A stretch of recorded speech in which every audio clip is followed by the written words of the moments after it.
Hello everyone, welcome back to the Hand Spinner Review Spot YouTube channel. You can click on the link in the description below to take you to our Facebook page for all manner of old reviews and written stuff and photography and that sort of thing. Today we're going to have a look at this guy here. This is the Random Fabrications Portal in stainless steel, and let's get onto it.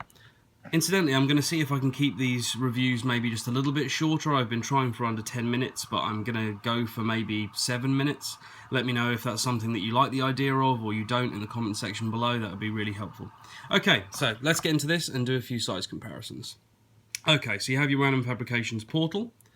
There is a rotor blade stubby and a tri-stubby for the sake of including everything. There's a Vorso flat top.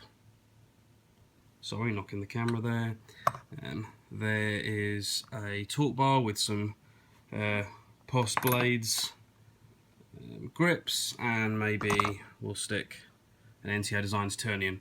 And that's probably enough. You can see it next to a bearing wrap there as well. As you can see, it's quite a compact design. If I put it next to just the stubby for a second, it's a very, very similar length, but obviously has a little bit less width and clearly is a much more angular design. And that brings us on to the first point. The design here is really interesting. When I first saw the Portal, I can't say that I loved the overall look, but as I looked at it continually, it started to grow on me. And now I've had this one for some time, and there's a written review on the Facebook page if you want to head over there. I've really grown to like it, and when it actually arrived, what really struck me was just the quality of finishing. This is all machine finished, and these fantastic, which hopefully you'll be able to see, these fantastic machined lines here that create all sorts of fantastic reflections off of this piece. It all really looks fantastic, and it's all purely because of the machining work, which is really very impressive. It's incredibly clean. Hopefully you can see that. I mean, we do see machining work from a number of spinner makers, which looks fine, but it really does need an extra level of finishing, be it sandblasting or polishing, tumbling, whatever it is. This absolutely does not need that. It's incredibly clean.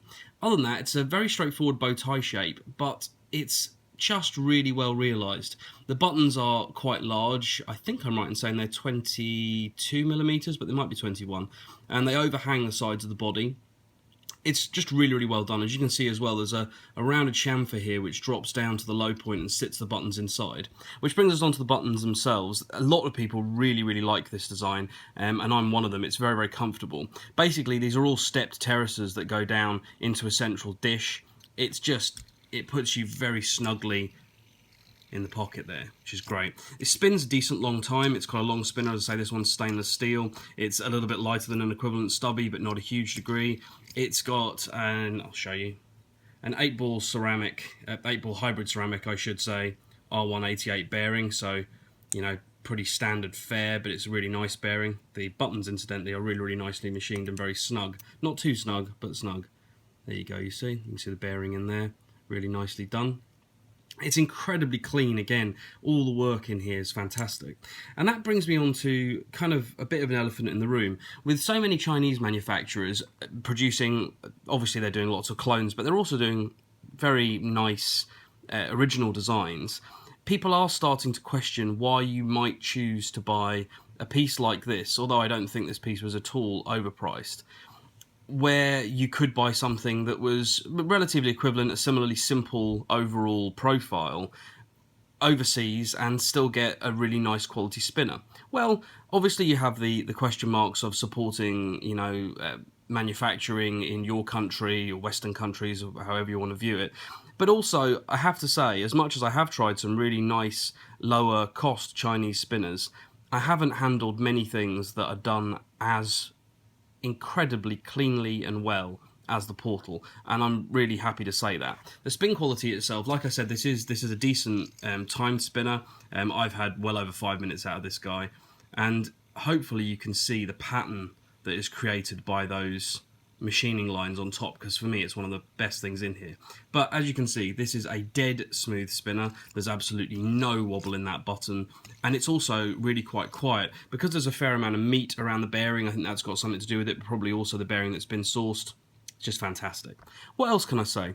Well, Are there any downsides to this guy? To be absolutely honest, if you like the design and you're looking for something that's quite simple but perfectly executed, I think this really could be one for you. There's nothing that I don't like about it. These big flat chamfers that come off, you can see they're at quite an obtuse angle, which helps to really take away any hot spots. When I first saw this, that was one of my first concerns. As you might imagine, it's an angular design. The first thing that someone like myself thinks of is there going to be any problems with hot spots or anything on this? As it happens, absolutely not. There's no issues whatsoever from that point of view. I honestly,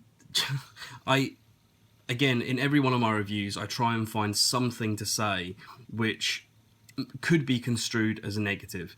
And when it comes to this guy, and I've had a bit of a run of particularly nice things on the channel, but this guy is up there with any spinner on the market, and I'm more than happy to say that.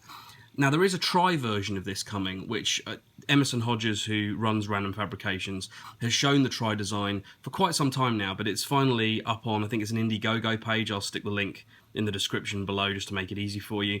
I have loved the look of that try design since he first showed it off. It's got a really interesting juxtaposition between being sort of flower-like and a bit organic, but also these sort of harsh angles that we're used to from the bipole version. And I am really excited about that spinner. I cannot wait to get one in hand and show one to you, because if he keeps this level of machining quality, and Emerson doesn't do the machining in-house, he has a shop do it for him. If that shop, or whoever he's using at the moment, I hope it's the same people, I think it probably is, produce anything as good as this, then it's going to be an absolutely spectacular spinner. So, there you go. The Portal from Emerson Hodges at Random Fabrications. I have very few negative things to say about this, and we've just hit the 7-minute mark, so I'm going to shut up and move away. Look at that. It's a beautiful piece. Thanks very much, guys. See you at the next video. Bye-bye.